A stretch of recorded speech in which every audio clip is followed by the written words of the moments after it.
Hi, hello, greetings, and welcome. You are now in the Body Marketplace where we treat, support, and invigorate our human bodies, a physical, a metaphysical, and a virtual wellness space. My name is Kayla Naturalby. I am the founder, and there's no special guest today. There's no special feature today. This is just plain Jane talk. It's 2022, and tomorrow is the first day of spring, at least in the United States of America. And we all love new beginnings, don't we? Well, maybe not everyone, but there's purpose. Everything serves a purpose. Spring into action with new weather, warmth, sunshine, longer days, inviting breezes instead of brick cold. Try something new. Clean out the clutter. I mean, the list goes on. Spring is known for the awakening in our lives and also the awakening in our bodies. So today I want to talk to you about being in that spring space, in that spring action, while being in a body that is accustomed to a different season. In the winter season, well, your skin's more tough, more tight. You're covered. You're trying to keep your blood as close to your heart as possible. Warm, pumping, full. In the spring now, you can open yourself up to trust. Open yourself up to await and expect for these new things to happen in the spring. The spring brings about a different kind of quality in our breathing air, and thus so should the patterns change in the way that we breathe. Instead of maybe defensively to keep out the cold from getting into our lungs or causing us ailments or getting to our bones, we can now breathe deeper. As the warmth set in, the trees respond differently. The animals respond. Your kids do. Everything shifts with this shift.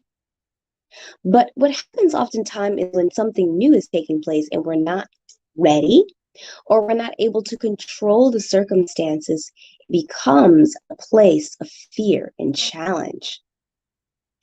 It tends to drag on longer than it needs to when all we need to do is embrace trust. There's no incident that spring colors are vibrant, yellows, oranges, greens. These things hopefully will bring out different qualities in our lives for the better. The pandemic has taken a toll on our mental, on our physical, and has set us in a different course where which we are more cautious about our physical space and our physical body. But the wonders of the body is where we want to be. And we can accomplish this through a number of different wellness modalities and techniques, two of which I instruct and train you in: gyrotonic and gyrokinesis, both the expansion system. But there are many practices that can attribute to us staying in a place of optimal health. So we've spoken about the breath, we've spoken about what it can do. I want to shift focuses now to discussing what's happening outside of the body. Outside of the body, we are all reacting, responding, unsure. Some may even say a little paranoid. With the changes of the times and season, we have to continue to ebb and flow in that space of trust. so that we can move about what we're doing with more ease, more grace, passion, love, and strength. And when or if the time is come to transition, to move on, or to do other things, we have already accustomed ourselves to the shift and the change of spring. It's like being locked away in the office since 7 a.m. It's almost 8 o'clock at night, and you leave that building, walk down the stairs, you notice the artificial light in the hallway, but it wasn't until you got out into the parking lot that the whole game changed. Your neurological responses, receptors, and parts of your body is telling you that, listen, this is tough, this is rough, or this is comfortable, I like this, or this brings me complete pleasure and bliss. Whichever the ones, they are all valid. Validating emotions are extremely important. One may say that women are very good with this because we give ourselves reason to emote. But you don't need a reason to emote. You just do it. It's a part of human nature. During Women's Month, I hope that the increase of awareness about women in general, who they are, what they do, the amazing possibilities that there are when you have a woman with purpose, intention, and at diligent work, yes. But she must validate her emotions. In order to be emotionally intelligent, you have to be able to gauge all of the experiences of your emotions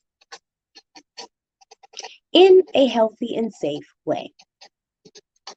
Now, again, outside of the body, there are so many projections, and in a figural and literal sense.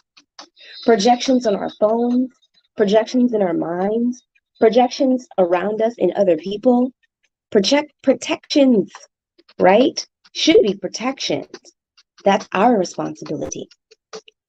But yes, projections on television screens, computers, you don't know what or where or how.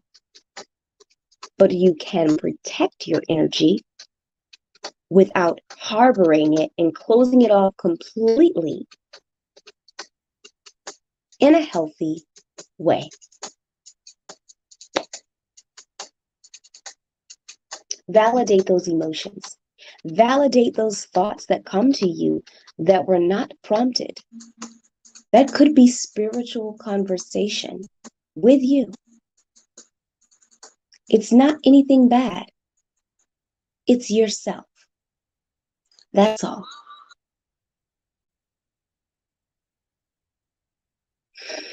I'm taking a deep breath here.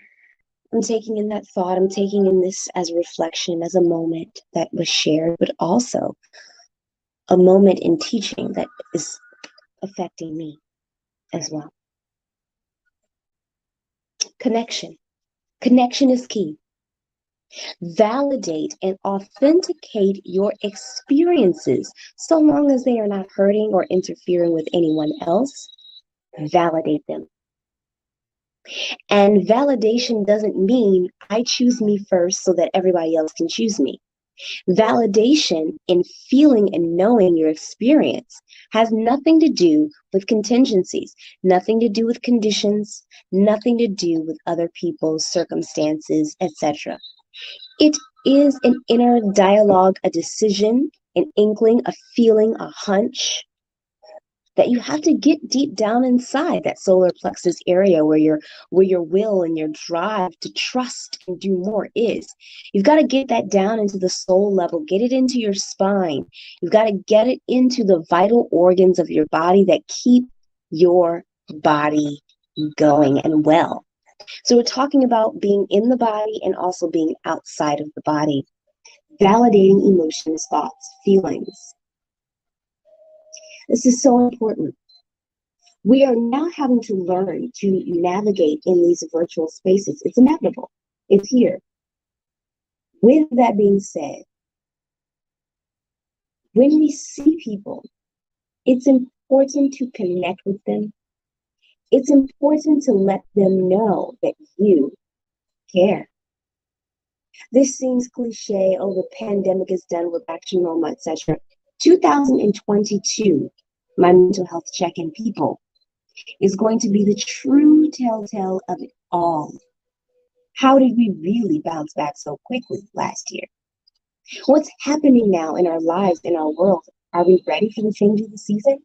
Or are we still stuck in old things, like discussions about politics, discussions about opinions, discussions and argument even about power? Letting go is that gift. And it's the start. Master letting go first.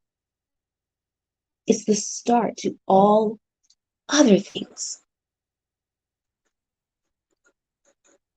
Well, I hope that you are making space in your home. I hope that you are able to roll out a mat, pull up a chair.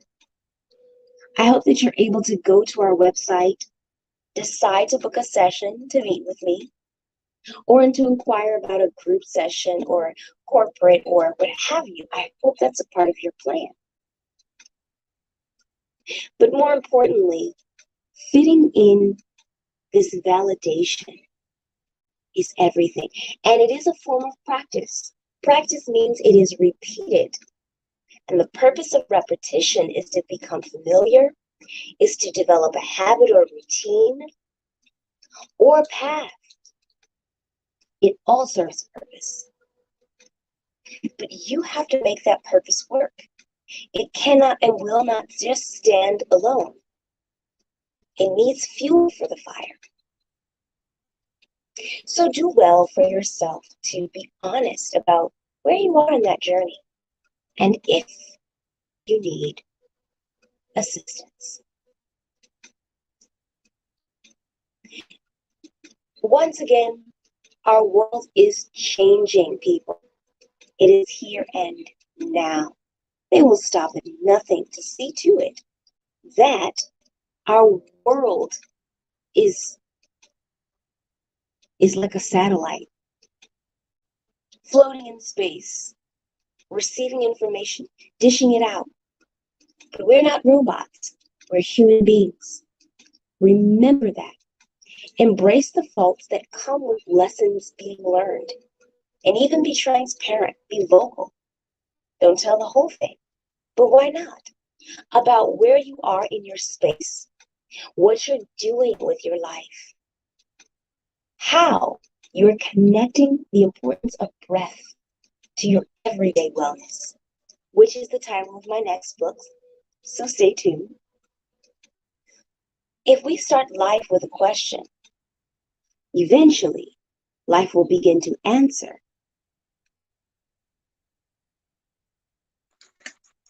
I encourage you, as you're listening to this, to love on someone, family, friend. In fact, before I leave, your challenge is to reach out to someone in your phone that you haven't spoken to for years. Just say hi. Just try it. Just say hello. Okay. Continue to treat, support, and invigorate your human body. Take on the challenge. Make the space. Make the time. Create and carve that pathway. Ask for your support, your help. Pray and be diligent with your practice. I'll see you next time. Be well.